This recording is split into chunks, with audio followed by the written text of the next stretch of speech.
Jadi ternyata saya temukan di majalah Al-Mujtama.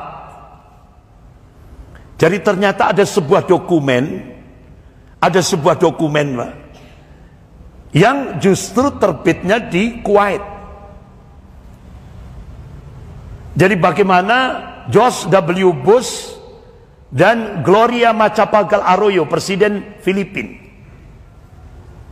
membentuk aliansi negara Kristus Asia Pasifik. Jadi mereka akan mendukung dan membentuk pasukan separatis di sejumlah negara seperti Malaysia dan Indonesia.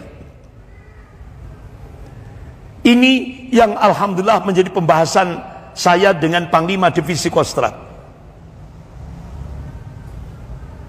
Jadi ternyata separatis RMS dan separatis OPM, terutama separatis OPM, itu semua didukung oleh jaringan gereja-gereja di Papua. Qadarullah ketika saya dapat tugas safari dakwah di Sumatera Barat, di Padang, Sumatera Barat, ketemu dengan Ustadz Fadlan Garamatan. Nah, itu. Yang Ustadz Sabun. Ustadz Fadlan Garamatan. Langsung saya tanyakan pada beliau, Ustadz, ini saya dapat info, katanya gerakan separatis OPM itu didukung jaringan gereja. Benar enggak? Benar, Ustadz. Ada sebuah teori, yaitu tentang destruction of healthy state, penghancuran sebuah negara yang sehat. Jadi kalau negara sehat itu cirinya stabilitas, keamanannya bagus, equity, keadilannya tegak, growth, pertumbuhan ekonominya bagus. Itu ciri negara itu sehat. Nah, sekarang ada sebuah teori tentang destruction of healthy state. Jadi bagaimana menghancurkan sebuah negara yang sehat. Ini yang kita jadikan contoh Indonesia. Kalau pembahasan kita Islam dan kebangsaan. Jadi ternyata untuk menghancurkan sebuah negara yang sehat itu pakai mixed mission, misi campur, yaitu intervensi politik, intelijen, ekonomi, dan lain-lain. Ini contoh kasus di Indonesia. Begitu negara adidaya melakukan intervensi ke Indonesia, yang waktu itu kita lihat Amerika, sekarang gantian Cina. Jadi kalau dulu Amerika, implikasinya e-polisos hankam. Sekarang Cina.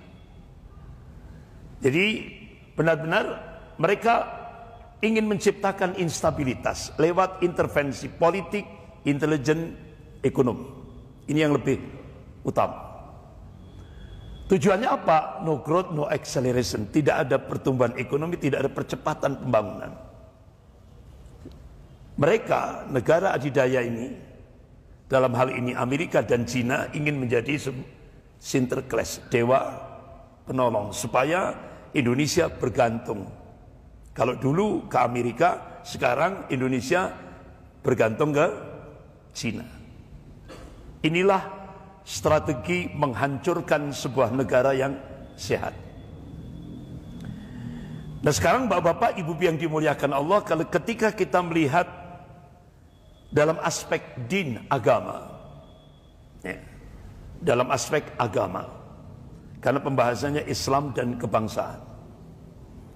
Kalau dalam aspek din, memang Allah Subhanahu wa taala memberikan tanbih dalam surah Al-Ankabut ayat 2 sampai 3. A'udzubillahi minasyaitonir rajim. Ahasiban nas ayyutraku ayyaqulu amanna wa hum la yuftanun. Walaqad fatanna alladziina min qablihim. Fala ya'lamallahu alladziina shadaqu wa la ya'lamal kadhibin. Apakah manusia mengira mereka dibiarkan begitu saja? Hanya cukup mengatakan, ya Allah saya telah beriman. Kata Allah belum cukup. Hingga Allah menurunkan mihnah, ujian, cobaan, tantangan, tribulasi kehidupan. Justru dengan ujian, cobaan, tantangan, tribulasi kehidupan itu Allah ingin tahu siapa yang istiqomah dalam keimanannya. Dan Allah juga ingin tahu siapa yang dusta akan imannya. Oleh karena itu, dalam menjalani hidup dan kehidupan ini, Rasulullah sudah mengabarkan ada 5 tantangan, baik internal maupun eksternal, yang akan dihadapi oleh setiap saksiyah, pribadi mukmin. Qala Rasulullah sallallahu alaihi wasallam, al-mu'minu baina khamsin sadaida, mu'minu yasudduh, wa munafiqun yabghaduh, wa kafirun wa yuqatiluh, wa syaitan yudilluh, wa nafsun tunazi'u. Ada 5 macam tantangan yang disiapkan oleh Allah untuk menguji iman kita. Yang pertama, mukmin yang terkena penyakit hasad, dengki, iri. Ini tantangan yang pertama. Yang kedua, al-munafiqun yabghadu, orang munafik yang senantiasa membenci. Yang ketiga, wa kafirun wa yuqatilu, orang kafir yang senantiasa memerangi, memusuhi, memerangi. Yang keempat, wasyaitan yudillu, setan yang senantiasa menyesatkan. Yang kelima, wa nafsun tunazi'u, nafsu yang senantiasa melawan. Jadi itu sunatullah, hukum objektif, seni di dalam hidup yang diberikan oleh Allah kepada setiap hamba-hambanya. Selama kita menjalani kehidupan di dunia ini, tidak lepas daripada ujian, karena hidup itu sendiri adalah ujian. Nah ini. Nah, malam hari ini kita membahas wa kafirun wa yuqatilu. Fokus pada pembahasan wa kafirun wa yuqatilu. Orang kafir yang senantiasa memerangi. Ya. Orang kafir yang senantiasa memusuhi dan memerangi. Ini sudah dikabarkan oleh Allah dan Rasulnya. Jadi kalau ada orang kafir tidak memusuhi atau tidak memerangi umat Islam, berarti patut dipertanyakan kekafirannya. Berarti kafirnya belum kafah. Belum kafah. Jadi kafirnya masih separuh. Jadi kalau kafirnya sudah kafah, pasti memusuhi umat Islam, pasti memerangi umat Islam. Itu sudah settingan Allah subhanahu wa ta'ala. Allah ingatkan dalam surah Al-Baqarah ayat 120 dan 217. A'udzubillahi minasyaitonir rajim. Walan tardu ankal yahudu wala nasara hatta tattabi'a millatahum. Di dalam ayat itu ada huruf lan, itu maknanya selamanya, berarti ila yaumil qiyamah. Kata Allah, al-yahud wa nasara, orang-orang Yahudi dan Nasrani tidak akan pernah ridho, tidak akan pernah rela, tidak akan pernah senang kepada umat Islam ini, sampai umat Islam masuk ke dalam milah mereka, agama mereka. Allah tegaskan lagi dalam surah Al-Baqarah ayat 217. A'udzubillahi minasyaitonir rajim, wa la yazaluna yuqatilunakum hatta yaruddukum an dinikum in istata'u. Selamanya orang-orang kafir itu, orang-orang Yahudi dan Nasrani, tidak akan pernah berhenti yuqatilunakum, kata Allah, memerangi umat Islam ini. Hatta yaruddukum an dinikum in istata'u, sampai umat Islam murtad, seandainya mereka sanggup. Sampai seperti itu Allah kabarkan.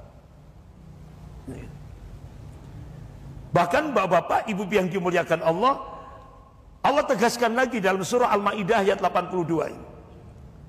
A'udzubillahi minasyaitonir rajim. La tajidanna asyadan nas 'adabatan lil ladzina 'amalu yahuda wal ladzina asyraku. Sungguh kalian akan menyaksikan, kalian akan melihat orang-orang yang paling keras permusuhannya terhadap hamba Allah yang mukmin, kata Allah, al-Yahud, Yahudi, dan orang-orang musyrik. Jadi bapak-bapak, ibu yang dimuliakan Allah, bahkan pergerakan orang Yahudi di Indonesia itu menguasai semua lini kehidupan. Jadi yang berkuasa di Indonesia itu orang Yahudi, Pak, bukan yang formal ini. Karena ada, ketika saya tanya, saya sering kali tanya siapa yang berkuasa, ada yang jawab Ibu Megawati, salah. Ada yang jawab Pak Jokowi, salah. Ada yang jawab Luhut, salah. Yang berkuasa di Indonesia ini Zionisme Yahudi. Mereka tidak pernah masuk TV, mereka tidak pernah masuk koran.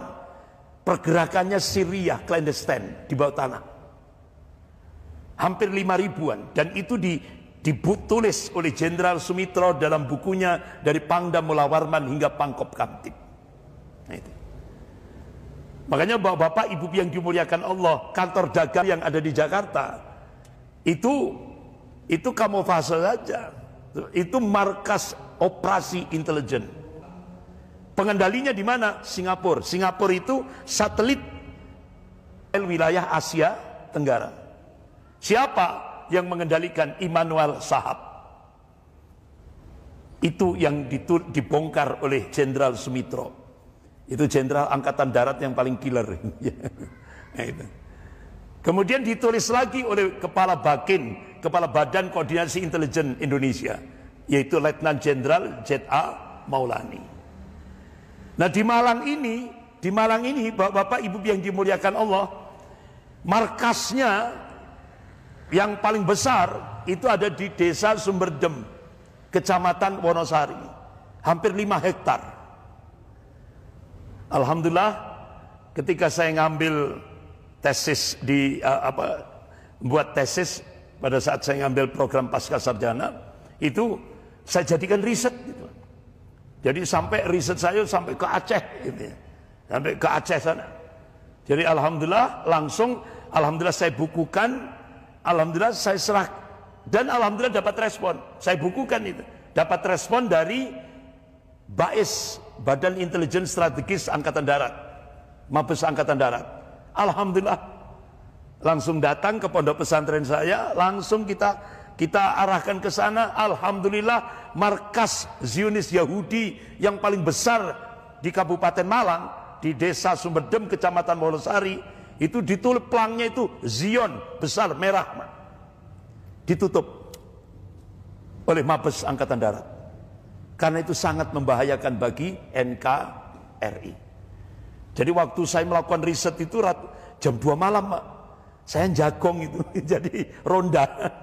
Jadi jam 2 malam itu rata-rata mereka masuk. Jadi ada waktu-waktu tertentu. Masuknya jam 2 malam saat umat Islam tidur. Tidak ada mobil-mobil letter N, L. Semua letter B, mobil-mobil mewah. Ya, Mercedes-Benz. Masuk ke situ jam 2 malam. Memang tidak ada dampak di kawasan sekitar, tidak ada. Tapi itu berdampak bagi Indonesia. Kenapa? Mereka membangun sampai 5 hektar di sana. Karena jauh dari pantauan umat Islam, jauh dari pantauan aparat. Jadi alhamdulillah kita bersyukur apa yang saya tulis dapat respon dari Mabes Angkatan Darat. Langsung ditutup. Jadi sekarang ditulis dijual berapa miliar gitu. Alhamdulillah sukses. Bapak-bapak, ibu yang dimuliakan Allah. Jadi tantangan umat Islam Indonesia pasca merdeka. Kita di 3 tahun setelah Indonesia merdeka, umat Islam dihadapkan tantangan pergerakan komunis yang dipimpin oleh kadernya Stalin, yaitu Musso. Peristiwa 1948 di Madiun. Ribuan umat Islam dibantai, santri dibantai, ulama, keluarganya, sehingga ada kuburan massal di Madiun itu. Jadi benar-benar umat Islam pasca merdeka dihadapkan oleh tantangan komunis. Saat Orde Baru, ya kan? Saat Orde Baru, umat Islam di Indonesia dihadapkan oleh tantangan eksternal, yaitu dari kalangan Ordo Jesuit. Ini pengendalinya Vatikan. Yang waktu itu, bapak-bapak, ibu yang dimuliakan Allah, tahun 1971, wartawan majalah Tempo mewawancarai Jenderal Ali Murtopo.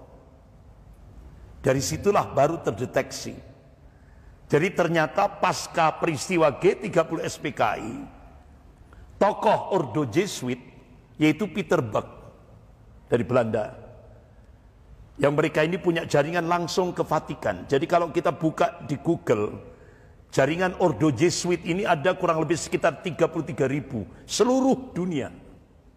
Sangat militan sekali. Di Indonesia, tokohnya adalah Peter Buck. Nah itu. Tahun 1971 dia rekrut Jenderal Ali Murtopo. Itu diwawancarai oleh wartawan majalah Tempo.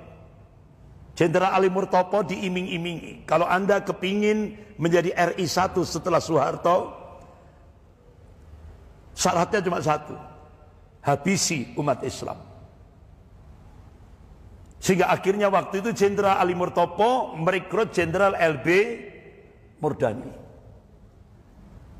Mulailah direkrut Nur Hasan Jubaidah dari Kediri. Diciptakanlah Islam Jamaah. Tujuannya apa? Untuk menghancurkan Islam dari dalam. Berubah jadi Darul Hadis, berubah jadi Lemkari, berubah jadi LDII. Itu tujuannya untuk menghancurkan Islam dari dalam. Kemudian Jenderal Ali Murtopo merekrut Adah Jailani untuk menghancurkan NII asli. NII asli itu komandemen wilayah 1, 2, 3, 4, 5, 6. Akhirnya Jenderal Ali Murtopo menciptakan komandemen wilayah 7, 8, 9. Yang 9 itu adalah Panji Gumilang, Pondok Pesantren Az-Zaitun. Itu. Jadi tujuannya untuk menghancurkan Islam dari dalam. Kemudian Jenderal Ali Murtopo merekrut Amran, disekolahkan di Libya untuk menguasai, lulus langsung dipakai, difasilitasi, muncullah operasi intelijen flash flag, yaitu operasi pembajakan pesawat Garuda Woyla di Bandara Don Muang, Thailand. Itu semua rekayasa, jebakan intelijen. Kemudian dimunculkan lagi Komji, Komando Jihad. Nah, itu. Seluruh Jawa. Habis itu diremut berapa yang dibantai oleh Jenderal Ali Murtopo. Muncul lagi peristiwa Tanjung Priok. Berapa ratus umat Islam yang dibantai. Muncul lagi peristiwa Talang Sari, berapa ratus umat Islam. Itu operasi intelijen, jebakan yang dimotori oleh Jenderal Ali Murtopo. Ambisi untuk menjadi RI 1. Muncullah peristiwa Horkoneng, Usroh. Ya. Muncul lagi peristiwa yaitu pengetatan para khotib Jum'ah, ya kan? Harus pakai SIM. Muncul lagi peristiwa di tempat saya di Banyuwangi, ya kan? Itu Bupati Banyuwangi Pak Edi Slamet diperintah untuk mendata dukun-dukun santet yang sering disebut dengan operasi ninja. Itu di tempat saya. Jadi semua ini dibongkar oleh Jenderal Sumitro. Jadi rivalnya Jenderal Ali Murtopo, itu musuhnya Jenderal Ali Murtopo, yaitu Jenderal Sumitro. Dibongkar. Itu operasi menjebak umat Islam dalam rangka apa? Untuk ambisi ingin menjadi presiden RI 1. Tapi akhirnya apa yang terjadi? Pak Harto paham, Pak. Beliau ahli strategi. Langsung Jenderal Ali Murtopo dikotak di Menteri Penerangan sampai mati. Nggak jadi apa-apa. Jenderal Ali Murtopo mati, diteruskan kadernya Jenderal LB Murdani. Kembali lagi umat Islam dihadapkan oleh tantangan gerakan Ordo Jesuit. Luar biasa Pak, umat Islam benar-benar baja ini. Tantangannya banyak sekali ini. Sampai akhirnya Bapak-bapak, ibu-ibu yang dimuliakan Allah, sampai akhirnya peristiwa yaitu Mei 98. Ya. Itu yang dimotori oleh Jenderal LB Murdani, ya kan? Mei 98. Itu semuanya itu diatur di Singapura. Makanya dulu ada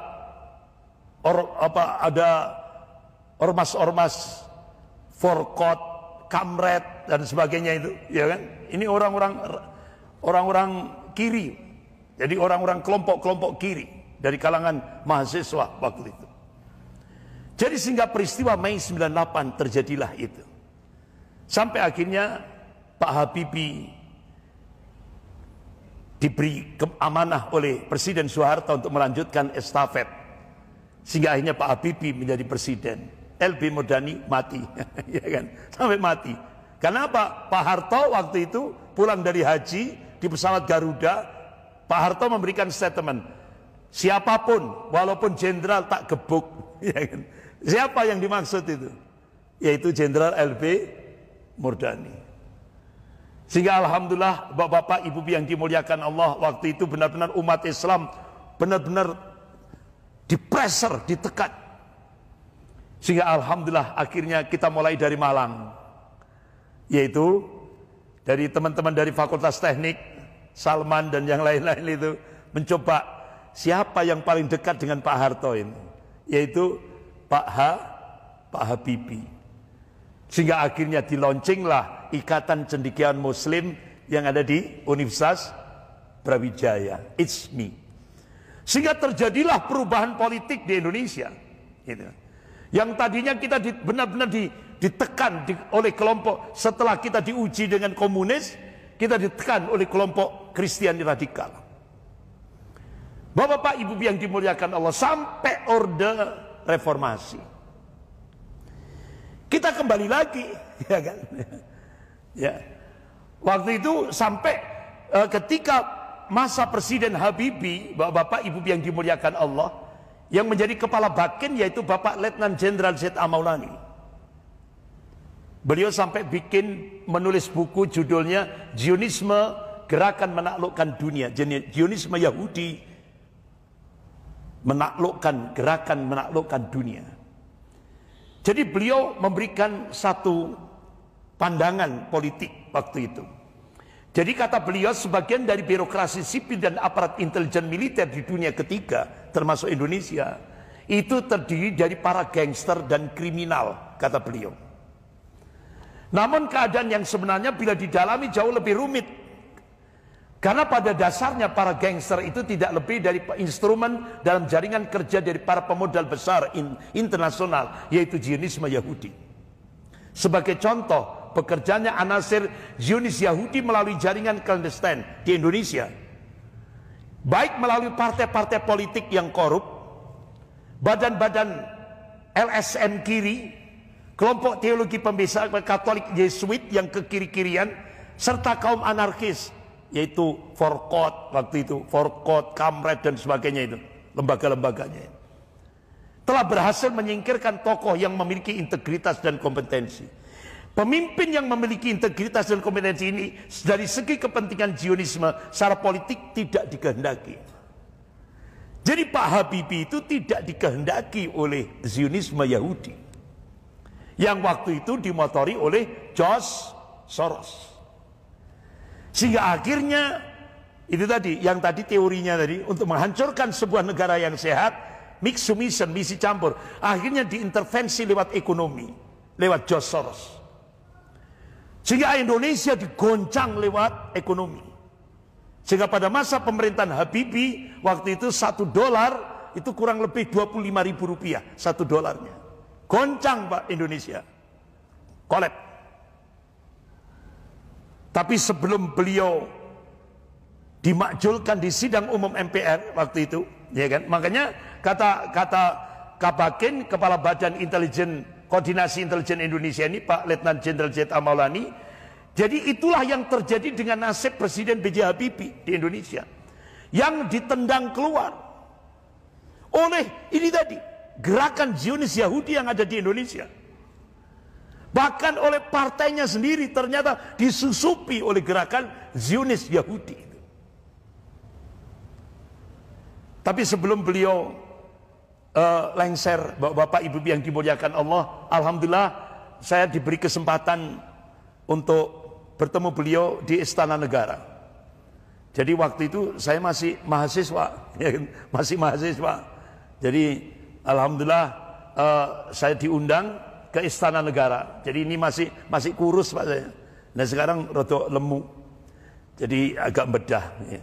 Ini masih kurus ini. Jadi saya diterima Presiden Habibie tahun 1998. Ini dibersamai oleh Profesor Malik Fajar, Menteri Agama waktu itu, Pak Malik Fajar. Nah, itu.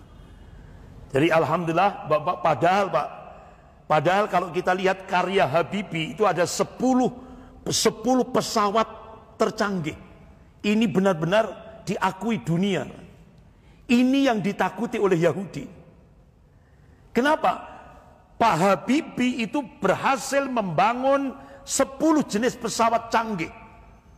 10 jenis diakui oleh dunia. Bahkan setelah ini Pak Habibie akan rekayasa pesawat militer dan senjata. Itu yang ditakuti oleh Zionis Yahudi.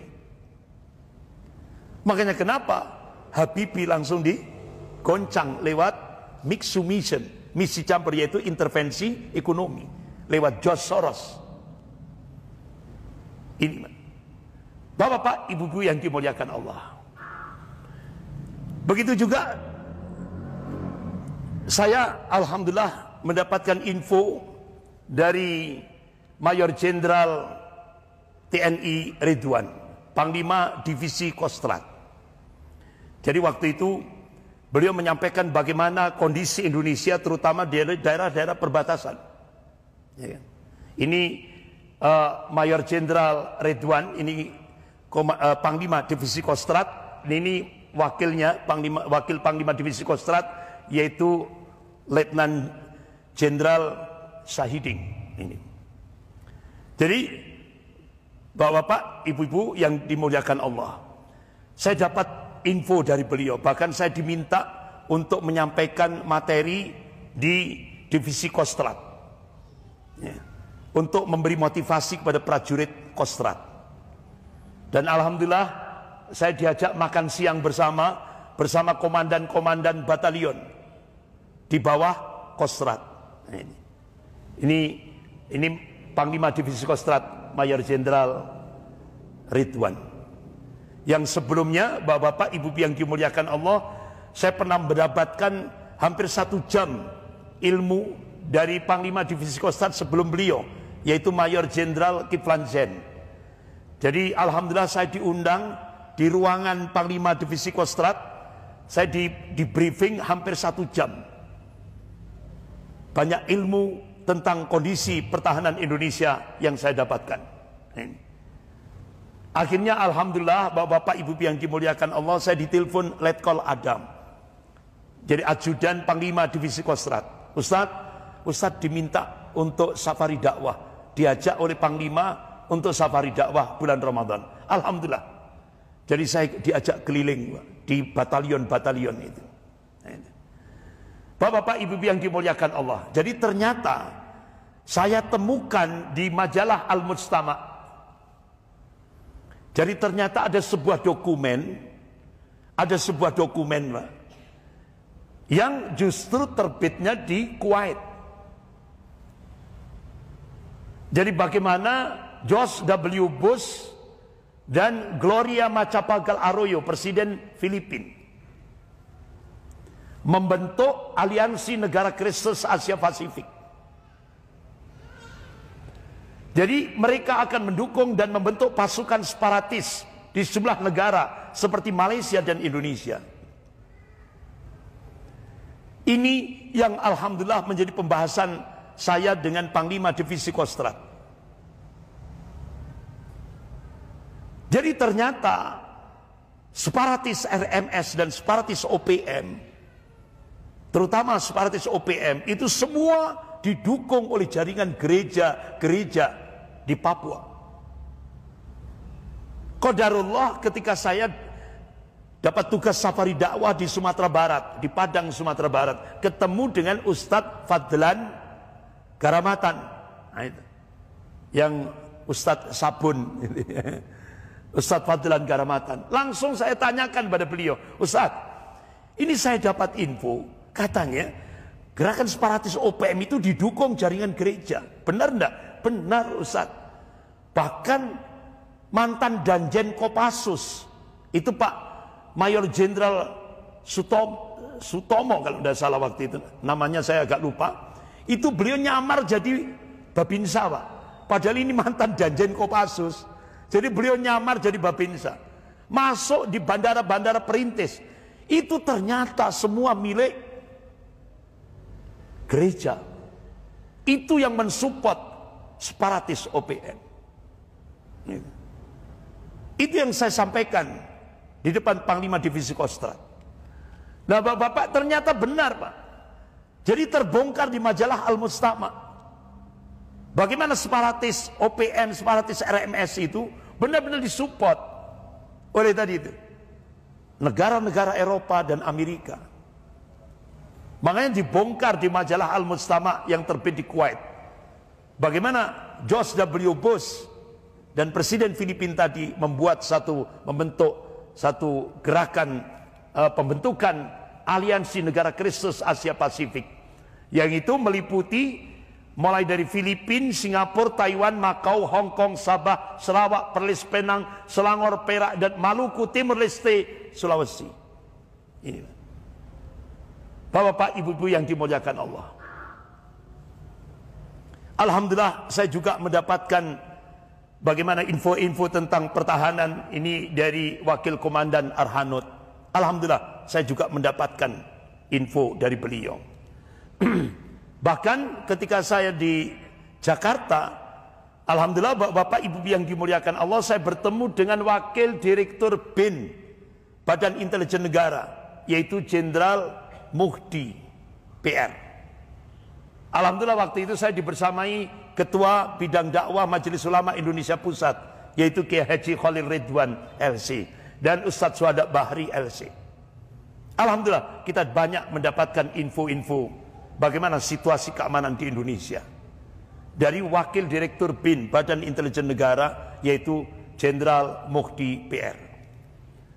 Bahkan setelah itu saya mendapatkan ketika ada undangan di Jakarta, alhamdulillah saya juga dapat info-info dari Propam, anggota Propam Mabes Polri. Ini. Jadi banyak info-info yang perlu kita serap, terutama untuk umat Islam ini yang harus paham.